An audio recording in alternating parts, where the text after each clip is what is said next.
আসসালামু আলাইকুম, আশা করি সকলেই ভালো আছেন এবং আপনাদের দয় আমি মোহাম্মদ সবুজ অনেক অনেক ভালো আছি। তো ব্লগ ফোরাম দেখবো আজকে, মেবি এসইওর আমরা 23 নাম্বার পার্টে চলে আসছি। তো আজকে দেখবো ব্লগ ফোরামটা কিভাবে কাজ করে। তো চলুন শুরু করা যাক। বিভিন্ন বিখ্যাত ব্লগ ফোরাম সামাজিক যোগাযোগের সাইটে নিবন্ধন করে। আপনারা সাইট সম্পর্কে পোস্ট দিন।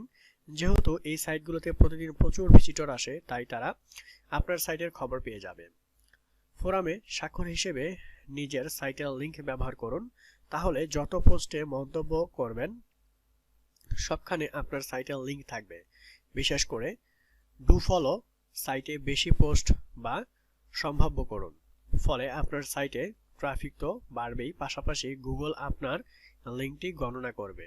যদি নো ফলো সাইটে পোস্ট মন্তব্য করেন তবে ট্রাফিক পাবেন, কিন্তু গুগল আপনার লিংক গুনবে না।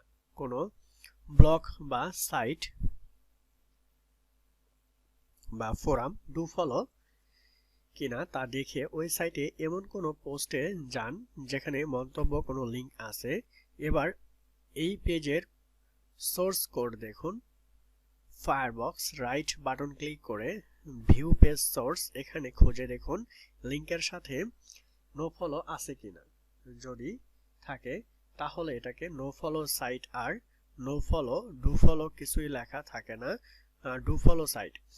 যেখানে হাম হোয়াইট ইন ব্লগের পোস্ট ডু ফলো লিঙ্কটা থাকতে পারে এইভাবে, যে কোরআন www.and এখানে লেখা আছে স্বপ্নেল, দেন হচ্ছে ফর্মকে।